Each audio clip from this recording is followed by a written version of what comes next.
गेल्या 3 दिवसांपासून पडणाऱ्या मुसळधार पावसामुळे मुरगुड कुर्णी बंधारा पाण्याखाली गेला असून मुरगुड शहराला हायवेला जोडण्यासाठी महत्त्वाचा मार्ग म्हणून या मार्गाची ओळख आहे।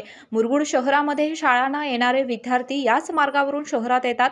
त्याचबरोबर अनेक गावातील ग्रामस्थ देखील याच मार्गे मुरगुड शहराकडे येत असतात। सध्या या ठिकाणी हा बंधारा पाण्यात गेल्यामुळे भडगाव, मळगे, कुर्णी या गावांना होणारी वाहतूक पर्यायी मार्गाने सुरू आहे।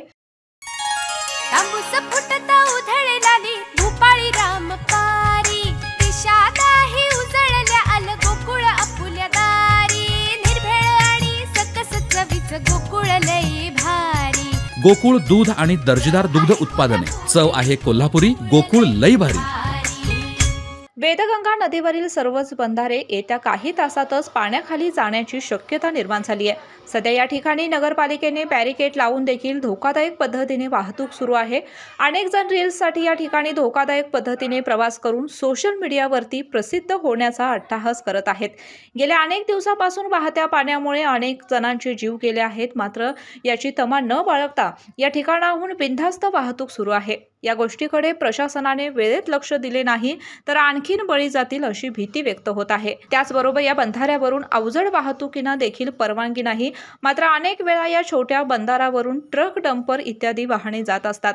यामुळे हा पूल कमकुवत बनत चालला आहे। त्यातच आता या पुलावर पाणी आल्यामुळे हा पूल धोकादायक बनला आहे। त्यामुळे या पुलावरून वाहतूक करणं म्हणजे आपला जीव धोक्यात घालणे असेच ठरेल।